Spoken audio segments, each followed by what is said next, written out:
Olá, olha a gente juntos outra vez para minha satisfação. Todo país civilizado tem uma Constituição. É a regra fundamental que faz aquele país ser um país que dá características jurídicas para aquela reunião de pessoas, para aquele povo. Todo país civilizado. Nós temos uma Constituição também, não temos uma, tivemos várias outras, mas a que está em vigor hoje, ela foi promulgada pelo Congresso Nacional em 1988. Ela é a nossa regra básica, é a lei fundamental. E ela tem sofrido muitos ataques e tem gerado muita polêmica. Tanta polêmica que a gente hoje, ou pelo menos uma boa parte da população, conhece mais os 11 juízes do Supremo do que os 11 da seleção. Eu, por exemplo, conheço o Vini Júnior, o Neymar, não sei nem se ele joga quando ele não está machucado, só. Mas conheço os 11 juízes, falo dos 11 juízes. E assim é com boa parte da população.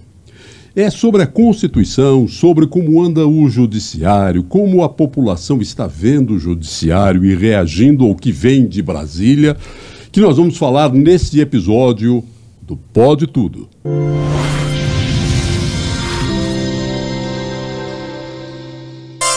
Apoio Cold-Track Rastreamento. Seu carro na palma da mão. Para minha satisfação, estou recebendo aqui no estúdio o doutor Ari Queiroz. Depois de tanto tempo, a gente se encontra pessoalmente outra vez, doutor Ari. Outra vez, para minha satisfação. Satisfação também falar com os nossos internautas, como fosse telespectadores ou ouvintes das nossas rádios por aí fora, né? Meio de comunicação, que é importante é isso. Está no mundo. Está no mundo. O doutor Ari me presenteou em 1996, ele era juiz de direito, ele me presenteou com esse livro aqui, Direito Constitucional. Ele é professor de Direito Constitucional da PUC, Pontifícia Universidade Católica. Pontifícia Universidade Católica, há 33 anos, e continua advogando. E ele me deu isso aqui, a nossa Constituição comentada. E é sobre a Constituição, sobre leis, sobre o direito da sociedade que a gente vai conversar nesse papo aqui. Um papo muito interessante, muito atual, muito oportuno, porque a Constituição brasileira está na boca do povo, ultimamente. Você estava falando agora, né, no introito, que as pessoas conhecem a seleção brasileira, melhor dizendo, a escalação do Supremo Tribunal Federal, e talvez não conheça a escalação do Supremo. Você ainda arriscou, falou o nome de um jogador. Eu não sei nenhum. Mas essa Constituição de 88, ela sofreu muitas emendas. Às vezes as pessoas comparam com a Constituição americana, é uma Constituição sólida, tem poucas emendas, né? Mas são duas concepções diferentes. Não dá para comparar. Não, né? Não dá para comparar. Filosoficamente, a filosofia do direito. Exatamente. A Constituição americana é uma das primeiras do mundo. Antes da Constituição americana, nós falamos da Constituição francesa, contemporânea. Americana, na verdade, elas são quase gêmeas, né? 1776 fundou a Confederação Americana, 1787 a Confederação dos Estados Unidos. Aí surge a Constituição Americana, que é essa Constituição que está em vigor. Então ela nasce com apenas 7 artigos, porque era uma ideia assim, de cláusulas a serem cumpridas num contrato feito por estados. Estados estavam se abrindo mão de suas soberanias, até então soberanias, a troco de autonomia, para fazer parte de um todo, e justifica-se aí o nome, Estados Unidos da América, né? Que não tem nada a ver com os Estados Unidos do Brasil. Que são problemas diferentes, nós copiamos mal feito. Me permita abrir um pequeno parentezinho aqui, né? O nome do país, Estados Unidos da América, porque eram colônias da Inglaterra até 1776. 1776, declararam a independência, aquilo que Dom Pedro faria aqui em 22, lá foi em 1776. Criou-se 13 colônias, 13 países independentes, 13 estados independentes. Alguns anos depois, 1787, aqueles estados perceberam que a vida de solteiro é um pouco complicada. Ela tem prós e contra, tem ônus e bônus, né? Defender sozinho, virar com as próprias pernas, conseguir seu próprio dinheiro. E que era mais fácil, talvez, juntar em prol de um corpo maior e que todos ficassem unidos. Então, os estados se uniram para formar um outro país, Estados Unidos da América, um movimento de fora para dentro. No Brasil, que nós tínhamos um país unitário, onde não tinha estados, Goiás era uma província, o Paraná era uma província, a Bahia era uma província, enfim, as províncias não tinham autonomia. Quando, depois da proclamação da República, veja bem, nós comemoramos a proclamação da República, mas também foi a do federalismo, né? Ali diz o seguinte: as províncias do Brasil, reunidas pelos atos da federação, ficam constituindo os Estados Unidos do Brasil. Ora, reunir o quê? Reunir é unir de novo. Se elas, durante o Império do Brasil, não havia autonomia, então elas estavam unidas. Como é que vai reunir o que estava unido, né? Então, um movimento de dentro para fora. Esse nome não deu certo. Ele permaneceu muitos anos. Ele caiu começando em 46. Aí que nós mudamos para... Começamos a mudar aos poucos para a República do Brasil, né? República Federativa. Eu tenho, assim, para mim, já falei isso com algumas pessoas em conversas, que eu acho que o Brasil, nós não fizemos um país onde as pessoas olham para suas autoridades no mesmo nível do olhar. Nós deixamos de ser um império onde o povo, a plebe, olhava os imperadores para cima e todos aqueles que estavam na corte olhavam para cima. Nós fizemos a república e continuamos olhando para cima, ou seja, os nossos políticos são endeusados. Pois é, esse é um problema que eu digo mal explicado. A gente fala proclamação da república. Proclamar significa elogiar, ovacionar, elogiar, endeusar, né? E o que nós temos para comemorar em termos de república? Nós temos uma república com traços muito ferrenhos ainda de monarquia. Por exemplo, a primeira coisa que um governante faz, seja o prefeito, seja o presidente da república, seja o governador de estado, de que partido que for, a primeira coisa que faz quando toma posse é mudar a fotografia na porta da sala. O culto àquela autoridade, o culto à personalidade. Em todas as repartições públicas, pode não ter dinheiro para remédio, para tirar mato das ruas, mas a foto nova já está circulando em todo quanto é lugar por aí fora. Para que um palácio? Palácio da Alvorada, Palácio do Planalto, Palácio das Esmeraldas, Palácio das Campinas, Palácio... Por quê? Por que não mora numa residência comum com qualquer outras pessoas? Então, essa estrutura feudal, que é parte da monarquia, uma característica da monarquia também, das mais antigas pelo menos, ela está impregnada na nossa república. Nossa república tem nome de república, mas convive com muitos traços de monarquia até hoje ainda. Monarquia. Né?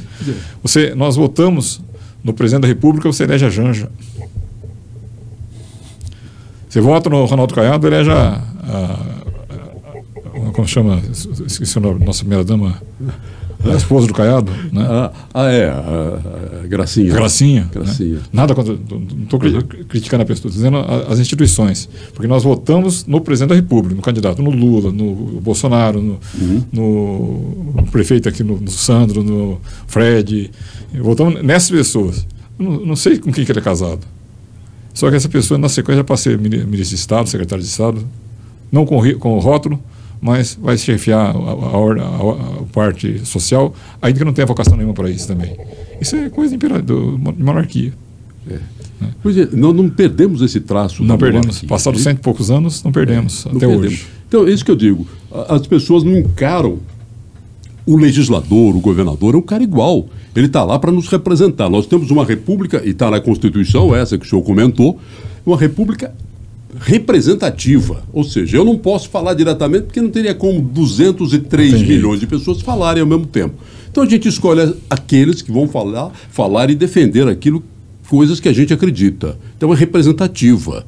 Então eles são iguais, eles têm que chegar para a gente e conversar, olha, o que você está achando, como é que você quer que a gente... Teoricamente, do ponto de vista técnico, constitucional, teoricamente nós falamos que nós somos uma república semi-representativa. Semi-representativa. Por quê? Embora a maioria dos assuntos sejam tomados através de decisões de nossos representantes, então não sou eu que decido que vai capinar o mato da Avenida 84, que está cobrindo o canteiro central inteiro da minha avenida por aí. É o prefeito, e nós elegemos ele para isso. Né? Então ele escolhe as prioridades. Ou ele, através dos vereadores, os deputados no âmbito estadual, federal, enfim, os nossos representantes são esses. Né? Eles fazem, nós elegemos alguém e alguém fala por nós em tese. Só que ele fala também pelos derrotados. O vencedor fala pelos derrotados também. Mas na Constituição, no artigo 14, tem outras figuras que, teoricamente, nos dão poder direto, que é o plebiscito, é uma forma direta de poder. O Estado não pode criar um município aleatoriamente. Estado, para criar o município, tem que fazer uma consulta à população do local, se a população tem interesse, se a população aprova ou não aprova. Então, a população é consultada. Se ela der ok, aí vai se votar o projeto de lei. Se ela fala não quero, o projeto de lei já é arquivado. Também nós temos a figura do referendo, que foi o caso que aconteceu com o desarmamento em 2004. Né? Havia uma lei, essa lei que está, fala do porte de arma em geral, né? O Estatuto do Desarmamento, que tinha uma série de restrições mais severas do que esta. Aí foi feita uma consulta, como a lei já estava em vigor, uma consulta posterior chamada um referendo, para ver se a população apoiava a lei ou se a população queria tirar a lei. A população apoiou, a lei está em vigor até hoje. Né? Tem também a possibilidade do povo brasileiro, ou o povo municipal, ou o povo estadual, no âmbito das suas circunscrições, apresentar projetos de lei diretamente no Congresso, diretamente na Casa Legislativa respectiva, sem necessidade de esperar um deputado fazê-lo. Né? Não é eu posso, não é que você pode. Tem que ser um contingente significativo. Tem limite mínimo? Tem. 1% do eleitorado nacional, no âmbito nacional. Mesma coisa nos estados e municípios.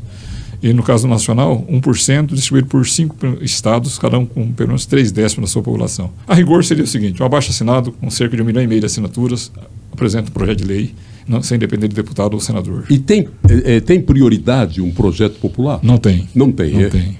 Ele tramita como os demais, porque o processo legislativo tem uma série de degraus. A gente fala de etapas do processo legislativo: a apresentação do projeto, a discussão sobre esse projeto, a votação desse projeto, a eventual aprovação pelo Congresso, pelo Legislativo, a remessa ao Poder Executivo para que possa... A sanção ou veto, né? Ou veto. Né? Depois sancionou a publicação. Então, são etapas que não podem ser queimadas. O povo só tem o poder, na primeira etapa, de apresentar o projeto. Daí para frente, o que o Congresso vai fazer com ele, se vai aprovar ou rejeitar, é do Congresso Nacional. Nós temos uma coisa engraçada, comparando, por exemplo, com os produtos. Tem produto que entra no mercado, carro. Aí, depois de determinado tempo, a fábrica descobre que há um problema naquele carro, ele faz um recall. Chama todo mundo: olha, quem tem carro do ano 2025, assim assado, com essas inscrições, por favor, procure uma concessionária para fazer o recall, como trocar essa peça. O eleitor não tem recall, né? Ele vota se a porcaria que ele botou lá no Congresso ou na Câmara. Em ou algumas democracias mais avançadas, talvez, que a nossa, porque a nossa democracia tem falhas. Né? Abre até um parentezinho. Tem um estudo da Universidade Norte-Americana, através de quesitos, itens que são analisados, verifica o peso, o valor, a classificação das democracias. E o Brasil ocupa o 48º lugar em democracia do mundo. Destaca-se o processo eleitoral brasileiro, que é muito respeitado. Nós temos um contingente eleitoral bem grande. De cada 3 brasileiros, 2 são eleitores. Embora não sejam livres completamente, porque o voto e o alistamento são obrigatórios, mas a liberdade de escolher entre o cardápio que é posto na mesa. É um cardápio, né? Porque eu não posso votar num candidato avulso. Não pode, quer dizer, a legislação proíbe candidatura fora de partido. Proíbe. Pois é. Né? Então, restringe um pouquinho. Mesmo assim, o Brasil, nesse quesito, o Brasil está em um lugar bem prioritário, bem na ponta. Mas são outros, que é o respeito às instituições, o respeito às regras pré-estabelecidas, o respeito às autoridades constituídas. Tudo isso faz parte da democracia. A democracia não é só eleição, e não é só que o eleito consiga tomar posse. Respeitar as autoridades constituídas também, respeitar as regras do jogo, e essas regras do jogo mudar para o futuro, não é um futuro que dê tempo da população se assimilar. Né? Veja bem a nossa Constituição, o que aconteceu com ela. Você apresentou ela aqui como de 88, eu falo assim, eu não sei se era de 88 mais. Porque o livro seu foi escrito em... eu recebi em 96, né? Quer dizer, 6 anos depois, 7 anos depois... Ela já tinha emendas constitucionais naquele tempo. Hã? Ela já tinha emendas, já tinha sofrido emendas. Já tinha emenda, né? Já tinha sofrido emendas. Pelo menos 96, talvez já umas 10 ou 12 emendas já naquela época. Só que daí para frente ela disparou de tal forma que eu fiz uma consulta. Primeiro, num trabalho que estava fazendo um curso que fiz fora do país, um curso de pós-doutorado em Direito Constitucional, analisei as constituições de todos os países americanos e mais alguns do mundo afora, onde a língua me permitiu, onde eu consegui ler um pouco de francês, um pouco de inglês, espanhol, enfim. verificando a Constituição pelo tamanho dela, quantidade de palavras dela, fazendo um exercício diferente. E mais recentemente, tem um grupo de professores de uma universidade do Peru que desenvolveu um site que vai congregando todas as constituições do mundo. Site acadêmico. Então, quem tem curiosidade, folheia por ali, eu volto e meia, como até por força da profissão, eu navego de vez em quando e verifico. Não tem uma Constituição maior do que a nossa. Pois então, ela é muito prolixa, né? O que aconteceu, Cassim? Se eu pegar o histórico das nossas constituições, todas, nós tivemos a primeira do Império do Brasil, 1824, depois a primeira republicana, 1891, depois 34, 37, 46, 67, 88, que é essa daqui, né? As constituições, em média, tirando a primeira, que era pequena, e a de 46, que foi um pouco grandinha também, em média, as constituições nasceram com 22 mil palavras. Essa nasceu com 48 mil palavras. Ela nasceu gorda, nasceu grande. Tanto que, em novembro de 2023, nós fizemos no Auditório do Tribunal de Justiça um evento em alusão aos 35 anos da Constituição, completados 5 de outubro daquele ano. E a palestra que eu desenvolvi foi obesidade constitucional, né? Não inventei a expressão. O professor já fala de obesidade jurídica, ou seja, o aumento da diversidade de assuntos num certo ramo de direito, né? E o direito constitucional experimentou isso. Antigamente, quando falava em direito constitucional, antigamente, há 200 anos atrás, pensava em direitos e garantias fundamentais e estruturação do poder. Basicamente era isso que se preocupava com a Constituição. Hoje eu pergunto para os alunos da universidade, são alunos do segundo e terceiro período, de que assunto tratam a Constituição? E eu mesmo me antecipo e respondo: trata de tudo, trata até de direito constitucional. Eu me lembro, a Constituição, esse artigo acabou sendo depois revogado lá adiante, mas ele foi incluído e aprovado, foi promulgado na Constituição, que estabelecia juro de 12% ao ano. 192. Pois é.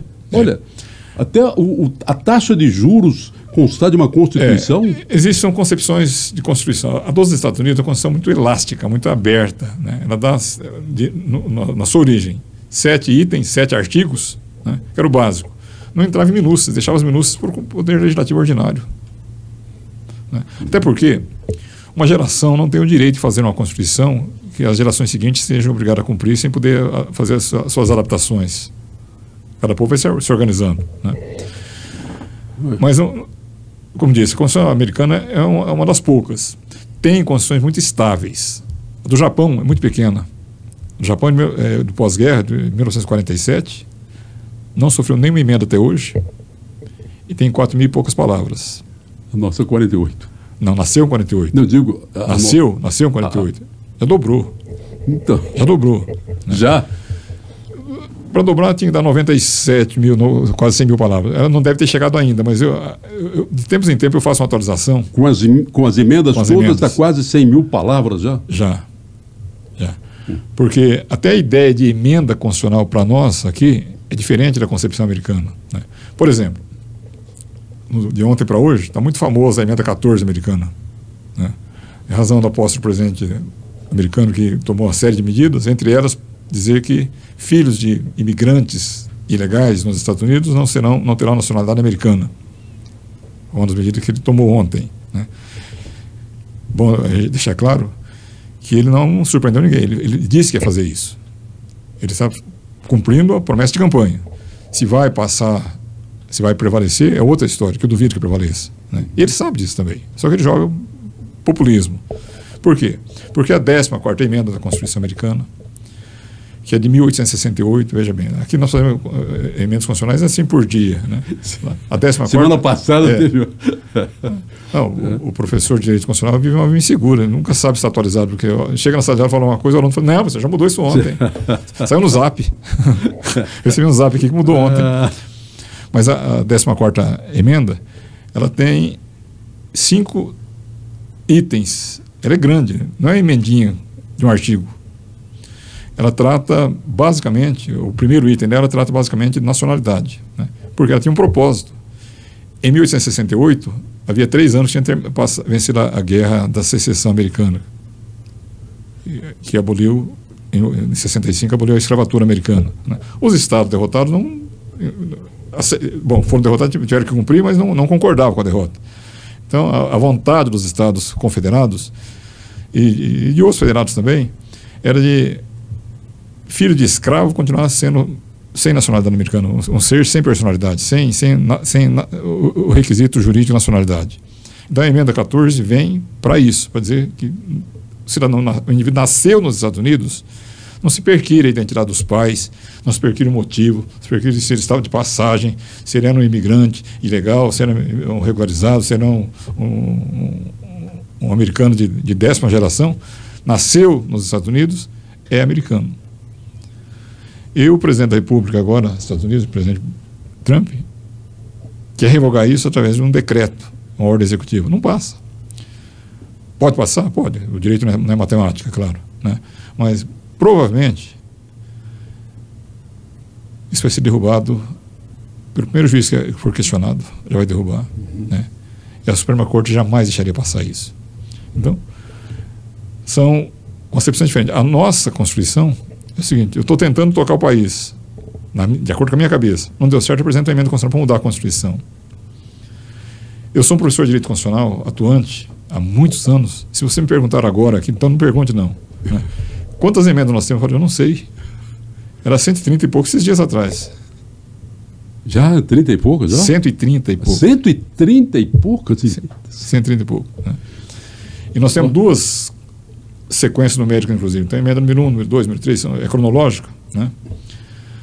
Lá nos Estados Unidos, a emenda tem uma vida própria. Ela não modifica a Constituição. Ela passa a ser tratada como um assunto constitucional. Eu tive a 4ª emenda, negócio quarta assim. Emenda. São 27 emendas. É bem personalizada, né? São 27 emendas. Né? São 10 emendas originais que nasceram, vieram logo na sequência do surgimento dos Estados Unidos, e de outras que foram posteriores. Né? A adesão de Porto Rico, por exemplo, foi uma aceitação posterior, né? Tem emendas mais recentes, emendas do século passado, do século XX.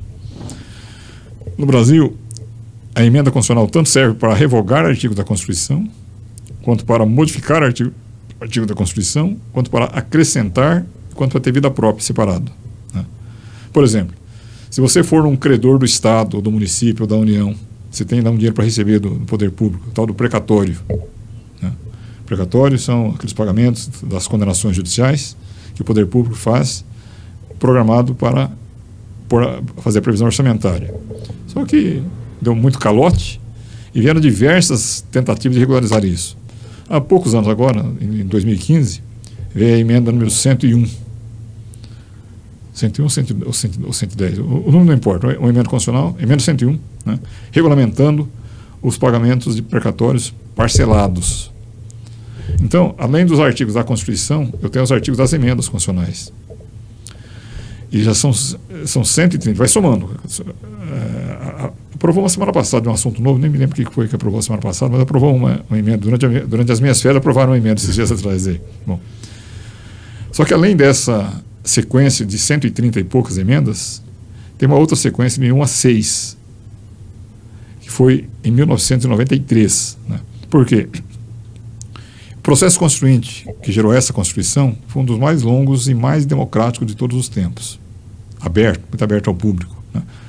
Eu até me permito discordar um pouco dos meus professores, e até porque no tempo deles não tinha essa Constituição ainda. Os professores, em geral, ensinam que a Constituição mais democrática de todos os tempos do Brasil é a Constituição de 46. Porque ela foi feita por uma Assembleia Constituinte específica para o fim de. Né? Essa não, essa foi... Congresso Constituinte. Congresso que foi eleito, depois ele se transformou no Congresso Constituinte. Eles exerciam os dois poderes ao mesmo tempo, Poder Legislativo e Poder Constituinte ao mesmo tempo. Né? A de 46, não. Mas a de 46 nasce com a crítica de ter nascido de costas para o futuro, porque ela se inspirou em 1891 e 50 anos nesse passado, e o mundo se transformado nesse espaço de tempo. Né? Mas, olhando sobre uma outra ótica, eu falo que a nossa é a mais democrática, porque na época da imprensa, na época da tecnologia, as pessoas participaram ativamente do processo constituinte. Todos os segmentos representativos tiveram a oportunidade de falar, de questionar, de reivindicar, de se organizar.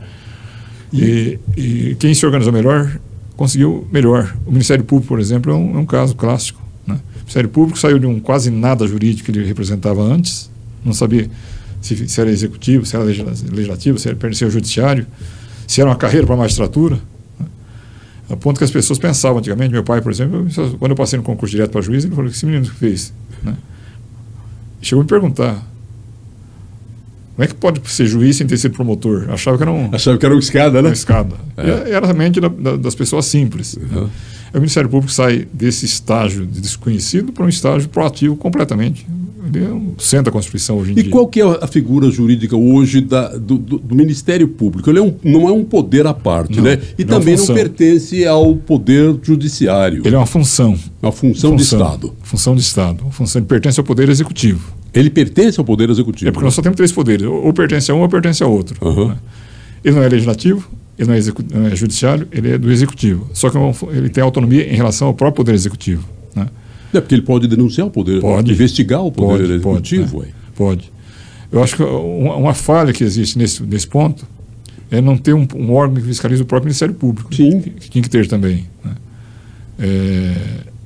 É confiar demais na lisura dos integrantes quando diz respeito a si mesmo. Né? O Conselho Nacional do Ministério Público não teria essa função?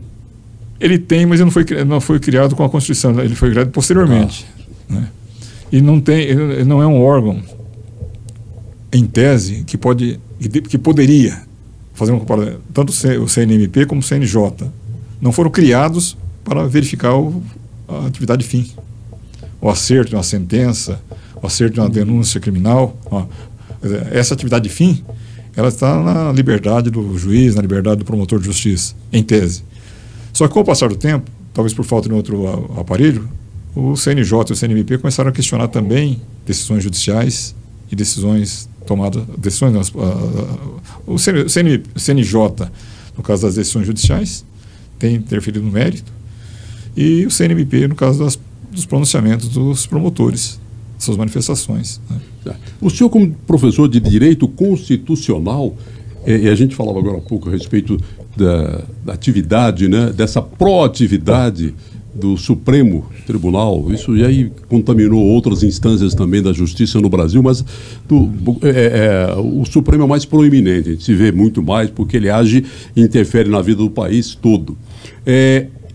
A gente tem visto umas ações, e eu gostaria de saber, como professor, como é que o senhor responde para um aluno quando vê um ministro do Supremo, ele comandando um inquérito, ele pedindo para a polícia investigar e o Ministério Público desprezar. Eu só abriria talvez uma pequena divergência em relação à colocação. Eu vejo uma pequena diferença entre proeminente e proativo. Né? É proeminência que eu digo que ele é mais visto. A proatividade dele é uma coisa e a proeminência dele ele é mais visto no Brasil. Nesse sentido, tudo bem. Né? Agora, para ser proativo é porque ele é provocado. O Supremo não age de ofício. Né? Sim, ele não deveria. Não age de ofício. Pois é, ele não deveria agir de ofício pela lei. Agora a gente vê agindo de ofício. De ofício significa tomar decisões sem que alguém provoque. Pois então, mas ele tem visto isso. De repente ele manda investigar e o Ministério Público não toma nem conhecimento do que o Supremo está investigando. O Ministério Público, através da Procuradoria-Geral da República, quem fala pelo Ministério Público perante o Supremo é unicamente o Procurador-Geral da República, né? Ou através dos seus representantes, que ele possa indicar alguém. E tem coisas inexplicáveis. Por exemplo, esse inquérito das fake news, que não termina nunca. Né? Tem mais de 5 anos esse inquérito aí, ninguém sabe o que consta desse inquérito, quem está sendo investigado, por que está sendo investigado. Parece que é uma coisa para só assustar. Olha que você vai para lá. E isso assusta muito. Basta a pessoa estar envolvida em um inquérito. Imagina um caso, é um caso pontual que uma pessoa me procurou essa semana agora, uma pessoa conhecida.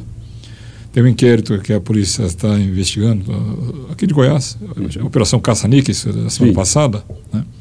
E envolveu um conhecido meu.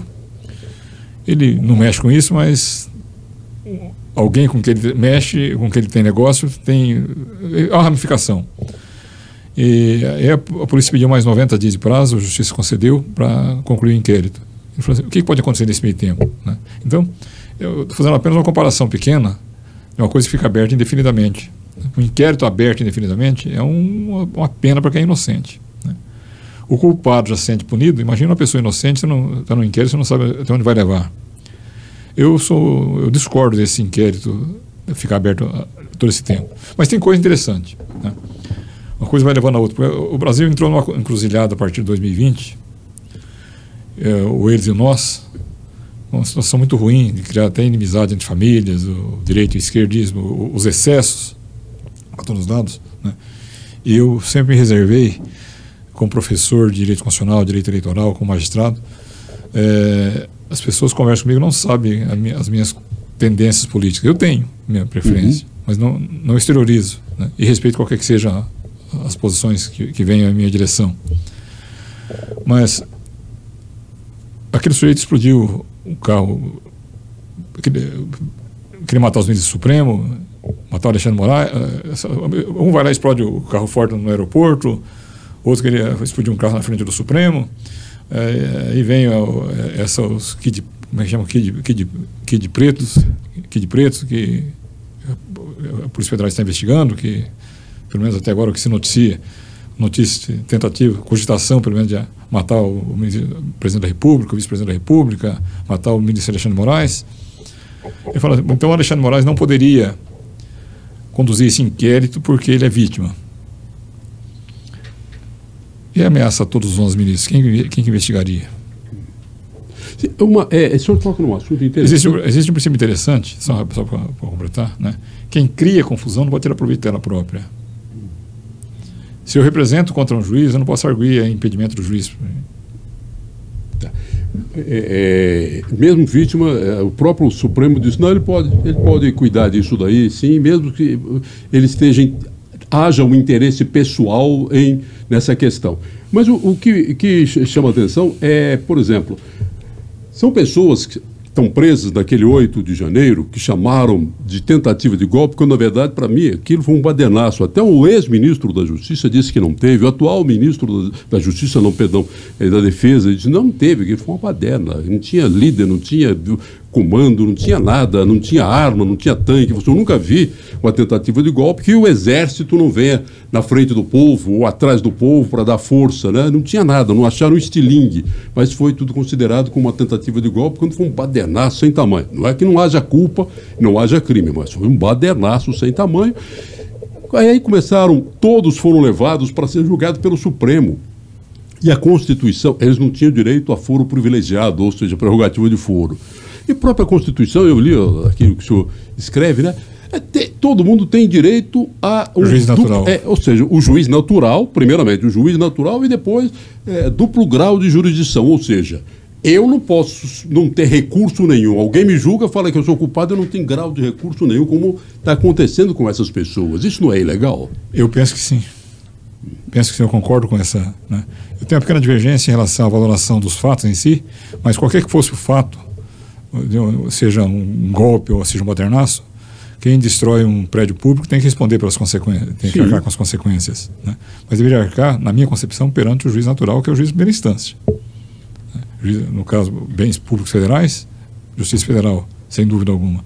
E com recursos poderia até chegar ao Supremo, mas começar direto no Supremo é algo que a gente não consegue explicar. Por isso que eu falo muita brincadeira e seriedade ao mesmo tempo, e eu exerço uma profissão das mais perigosas do mundo, a profissão de professor de Direito Constitucional, né?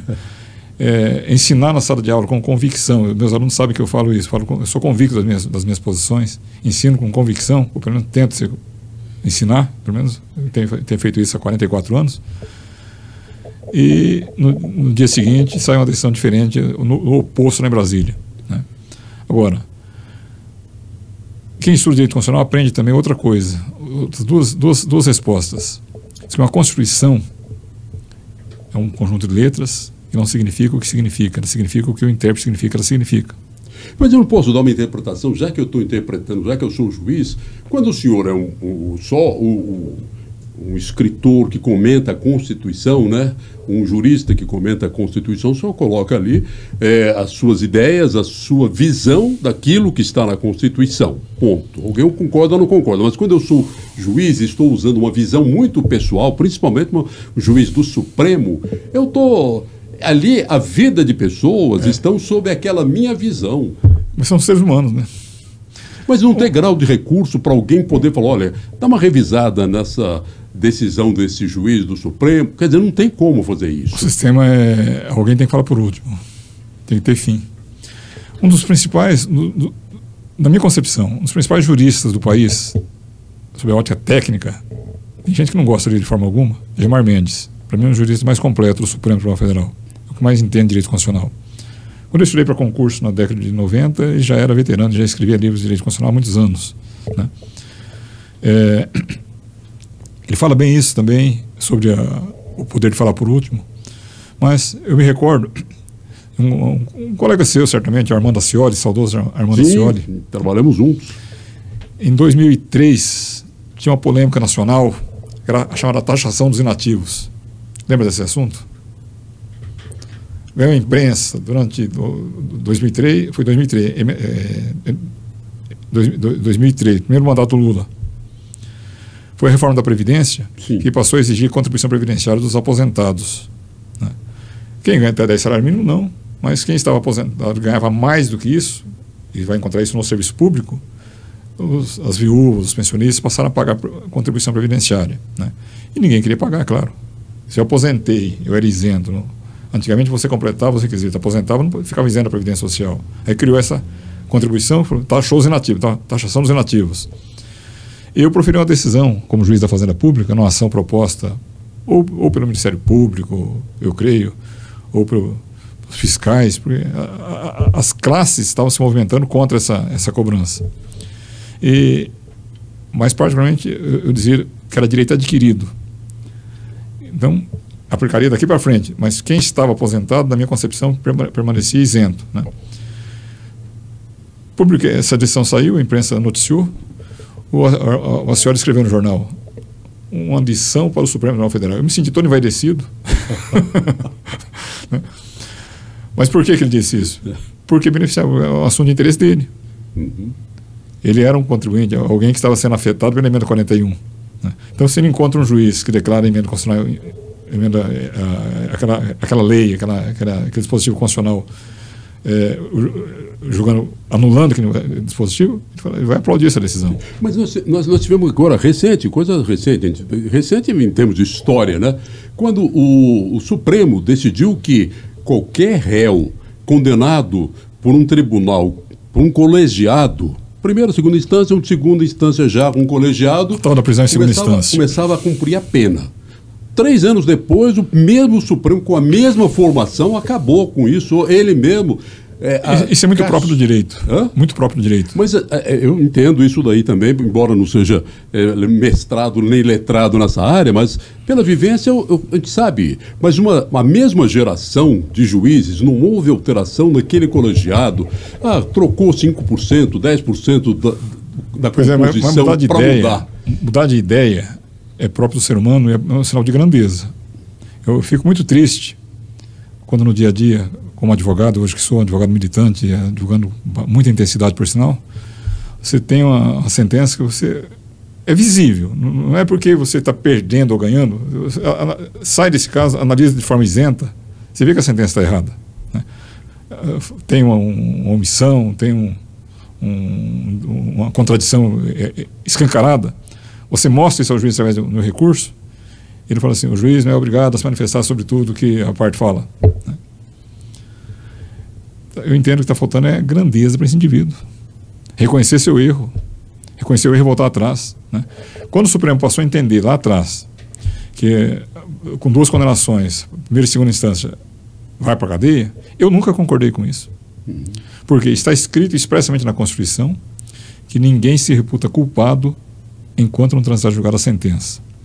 E o conceito de trânsito em julgado significa esgotamento de todo e qualquer recurso. Se nós temos diversos recursos no sistema brasileiro, então tem que mudar o sistema. Eu não posso ignorar o sistema. Enquanto ele existe, eu tenho que respeitar o sistema, né?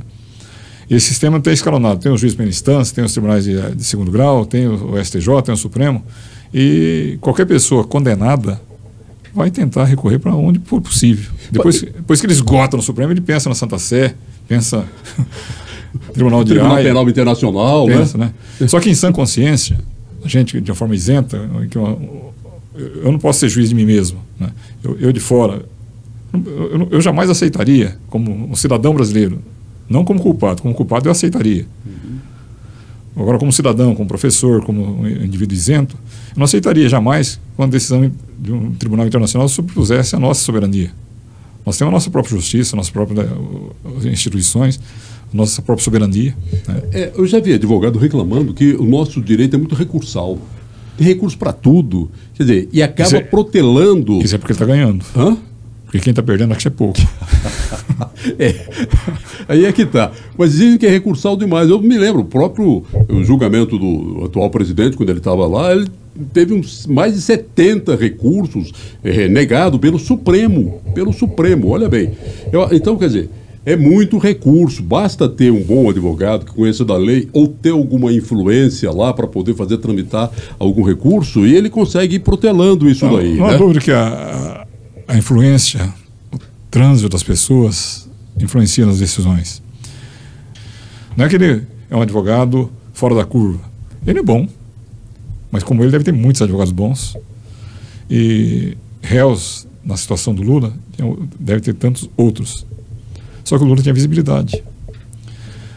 E não há dúvida, assim, em qualquer lugar, não é que a justiça, que o juiz vai fazer favor com a jurisdição. Eu nunca quero. Hoje eu sou um advogado. Eu peticiono, eu vou ao tribunal, eu vou às varas judiciais, eu procuro conversar com o juiz, procuro conversar com o desembargador, procuro conversar com o ministro. Né? Eu quero ganhar a causa, claro. Eu sou pago para isso. E se eu tenho relacionamento, ele pelo menos vai me ouvir com mais presteza, talvez. Não significa que vai concordar comigo. Agora, se eu não tenho relacionamento, ele nem vai me ouvir. Então, quando você lida com pessoas, tem esses fatos, essa forma, né? Relacionamento é o maior patrimônio que existe. Tem uma frase interessante, diz assim, ó, o bom advogado conhece a lei, o ótimo advogado conhece o juiz, né? Ele vai lá, faz aquele embargo auricular, consegue expor para ele com mais clareza até do que está lá no alto, né? Nos autos, né? Eu falo, vai ouvir com mais presteza, mais atenção. Mas eu falo aqui, e certamente muitos juízes verão essa minha fala, eu não quero favor com a jurisdição. Nunca fiz e não quero que ninguém faça para mim, porque eu não peço também. Eu tento argumentar com a minha razão. Né? Eu nem sou daqueles que falam assim, eu quero que o senhor julgue de acordo com a sua consciência. Eu quero que julgue a meu favor. Agora, se a sua consciência for essa, tudo bem. Mas não me faça favor. Doutor Ari, outra coisa que a gente estava falando aqui do esse 8 de janeiro, aquele pessoal que está tudo preso, está condenado. Por exemplo, fizeram julgamentos coletivos. Isso não existe no direito. Você tem que individualizar a pena, não é? Não foi coletivo. Na verdade, foi julgamento ao mesmo tempo de vários, cada qual com seu... Pois é, mas o mesmo crime, como se não há a individualização que eu digo, esse quebrou o óculos, esse quebrou a estátua, não tem essa individualização. Todos participaram de um ato coletivo e todos receberam a pena coletiva. Não, as penas foram diferentes, né? Vai ser 13, 14, 15, 16, 17 anos. São penas pesadas. Pois é, ué. São penas pesadas. Né? E esse crime interessante, é uma legislação nova, aprovada na gestão Bolsonaro, legislação que criou esses crimes. Quem sancionou essas leis, esses projetos de leis, foi o Bolsonaro, né? Que hoje responde com base na própria lei que ele sancionou. Eu até me permito aqui avançar um pouquinho mais, eu quero um pequeno, na verdade, um paralelo, porque falando tentativa de abolição do Estado Democrático de Direito. Como é que se pune a tentativa? Não se tentou, não derrubou o Estado Democrático de Direito. Ontem, quando o presidente da República americano tomou posse, ele ratificou, ao meu entendimento, a minha visão, a necessidade de punir a tentativa, nesses casos de golpes de Estado. Não estou dizendo que houve o golpe de Estado, está sendo investigado. Sendo investigado. Por quê? Quando ele venceu a eleição, quando ele tomou posse, um dos primeiros atos que ele tomou ontem foi anistiar os que invadiram o Congresso Nacional, o Capitólio, em 2020. Então, se esperar a consumação de um crime como esse, nunca terá punição, porque a força dominante, quando toma posse, ela valida os atos pretéritos. Daí que justifica a lei, a legislação brasileira fala tentativa de abolir o Estado Democrático de Direito, tentativa de reverter a ordem jurídica, né? Essas leis são pesadíssimas e é uma nova concepção de direito que surgiu nos últimos tempos mesmo agora. O Zé Disseu falou numa entrevista, e uma das poucas coisas que eu concordei com ele, Zé Disseu, né, que foi um homem proeminente também da República, muito forte, no primeiro governo do Lula. Ele disse que nós não deveríamos ter o Supremo Tribunal Federal, deveria ser uma corte constitucional, porque até briga de cachorro chega lá. Essa discussão, esse tema é muito comum. Mas no mundo existe basicamente 2 sistemas de controle judiciais e políticos. A Europa adota como preponderância esse sistema de cortes constitucionais. Na França nem tem controle de constitucionalidade de leis, é de projetos. Depois que aprovou, é o legislativo que manda. O judiciário não intervém em leis, intervém em projetos. Então a Alemanha tem corte constitucional, a Áustria corte constitucional, mas na América, o modelo americano, e nós copiamos o modelo norte-americano, quase todos os países copiaram, todos, menos acho que o Peru, talvez o Canadá. É um sistema que a Corte Constitucional ela se investe também de corte jurídica. Então é um tribunal político-jurídico, ou mais jurídico do que político. É um tribunal que tanto interpreta a Constituição quanto interpreta as leis.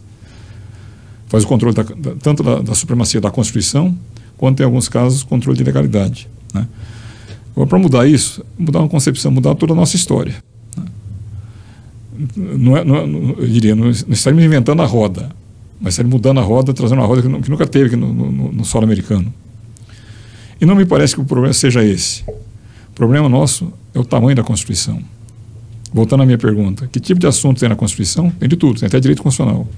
Você acha direito penal, direito de processo penal, tributário, agrário, marítimo, aeronáutico, processo civil, processo constitucional, processo penal, direito da criança e da juventude, ambiental, tudo, família, tudo.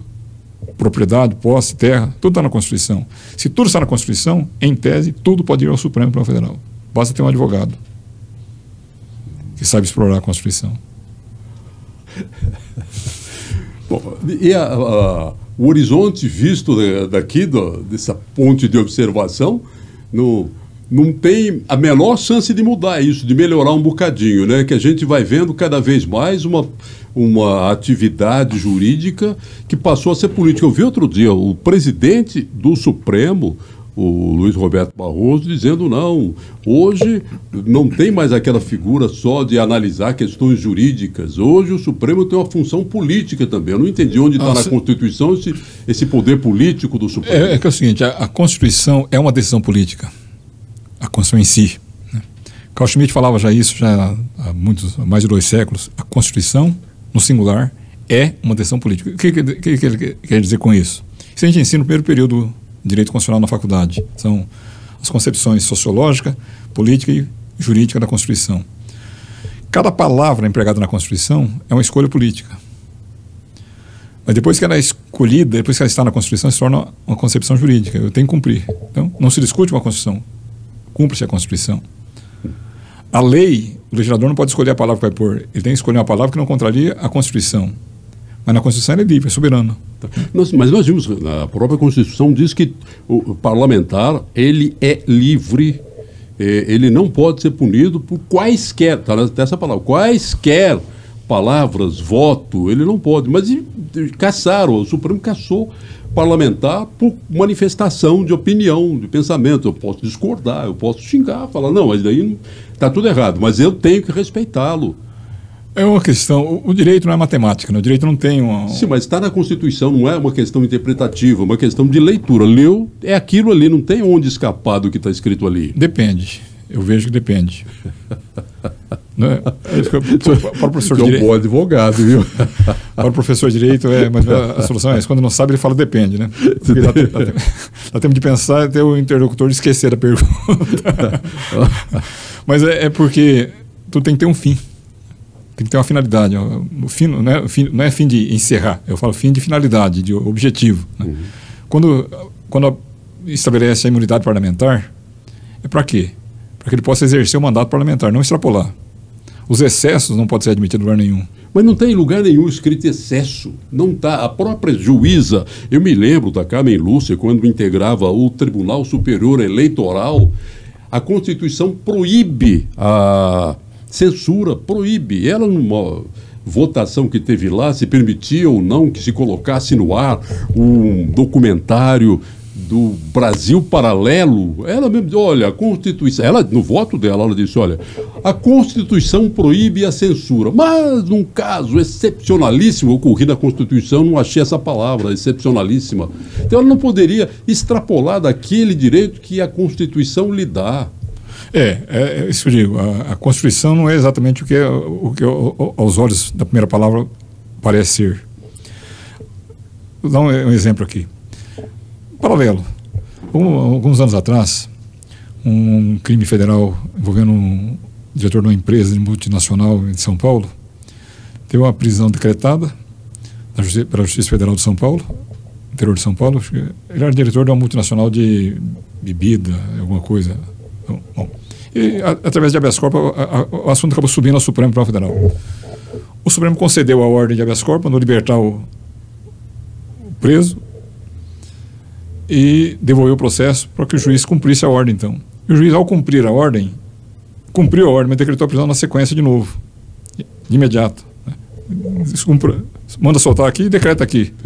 Só trocou a chave da porta da cadeia. Né? Outro habeas corpus ao Supremo. E o ministro, na época, não me lembro quem foi, um saudoso já, certamente, porque tem muitos anos isso, ele disse que no sistema que nós vivemos, que é o sistema de qualquer lugar dos países democráticos, a coisa tem que ter um fim. Né?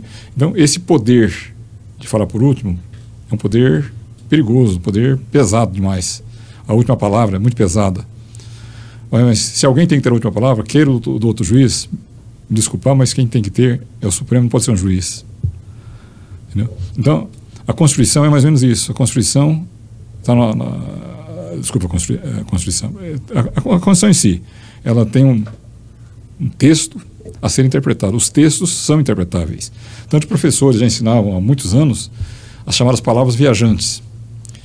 O que é isso, palavras viajantes? São palavras que, quando se escreve em uma época, em um lugar, em um contexto, ela tem um significado. Ou pelo menos parece que tem um significado por quem está escrevendo. Quando ela cai no mundo jurídico, quando cai na discussão, ela pode ganhar outras concepções, mudar de sentido com o passar do tempo também. Então, o que valeu no passado, talvez não valha hoje. Possa voltar a valer no futuro. Eu escrevi durante muitos anos para o Diário da Manhã, e me lembro que um dos artigos que eu escrevi, depois virou até um livro, vou tirar a segunda edição desse livro agora, vou chamar você para o lançamento dele. Prazer. O livro chama-se Um Toque de Elegância. Não tem nada a ver com elegância de moda. Né? Eu explico por que esse nome do livro, mas ele é também uma junção de artigos, de coisas que eu escrevi, que achei meio narcisista, achei interessante publicar. Um dos artigos chama-se Interpretando a Constituição Sentado à Beira da Janela. Peguei 3 casos semelhantes, um inclusive envolve o Zé Dirceu, outro envolveu aquele deputado Ralei Margon Vaz, que foi secretário da Fazenda aqui, lembro, na época do governo do Íris, na década de 90, e o terceiro fato, eu me lembro quem foi. Três fatos, comparei os 3 fatos. Em uma época foi uma decisão. Anos depois, o mesmo fato com outro personagem, outra decisão diferente, no oposto. Por quê? Eu falei, será que mudou a cara da população na rua? A população antes ela pintava a cara de verde e amarelo, depois pintou de preto e branco. O que mudou? Será que o ministro, na hora de interpretar a Constituição, será que ele está na beira da janela? Puxar a cortina aqui, olha para fora. Cor que está a população hoje? Então, hoje eu decido assim. Então, o artigo faz essa crítica. Né? E o direito é essa dinâmica. Né? Que a gente não tem certeza de nada porque não tem uma resposta única. Né? O bonito do direito é isso, não ter resposta única. Não tem 2 casos iguais. Bom, olha, resumo aqui do leigo total. Reze para a sua causa cair na mão de juiz que pensa igual você. É o mais indicado. Né? Escolha um bom advogado também. Ah, sim, claro. Porque tem muita gente, infelizmente, perdendo direitos, porque perdendo prazo processual, perdendo causa, não sabe processo. Muita gente não entende essas coisas, né? Por exemplo, a questão formal, a questão jurídica e a questão formal. Não entende, é difícil. Não, justo. E quando ele aparece com aquela palavra, não, esse juiz é incompetente. O Chico pensa que ele é burro. O juiz não. Você está xingando o juiz, né? Hã? Eu deixaria no ar aqui um caso emblemático. O cliente me procura. multado pelo fisco estadual com um grande somatório de sonegação. Eu perguntei para ele, isso tem alguns anos atrás, uma das primeiras causas que peguei na advocacia, depois que me aposentei. Eu falei, fulano, você é acusado aqui de sonegação. Eu não achei nenhuma nota fiscal sua aqui. Você sonega? Ele falou assim, com gosto. E nós ganhamos a causa dele. É claro que não vamos discutir esse... Não tem como negar a sonegação. Uhum. Mas tem outras saídas. É uma questão formal, né? Formal. Tá aqui, ó. Autor desse livro que eu ganhei já em 1996, logo quando ele foi lançado, Direito Constitucional Comentado, do doutor Ari Queiroz. Esse livro hoje tem quase 800 páginas. Ah, já tem novas edições revisadas e ampliadas, né? Ampliadas. Desse tamanho já. Foi engordando. Obesidade funcional. Revê-lo foi um prazer, conversar e aprender com o senhor foi um prazer maior ainda. Não maior que o meu. Prazer também. Sucesso para você, assim.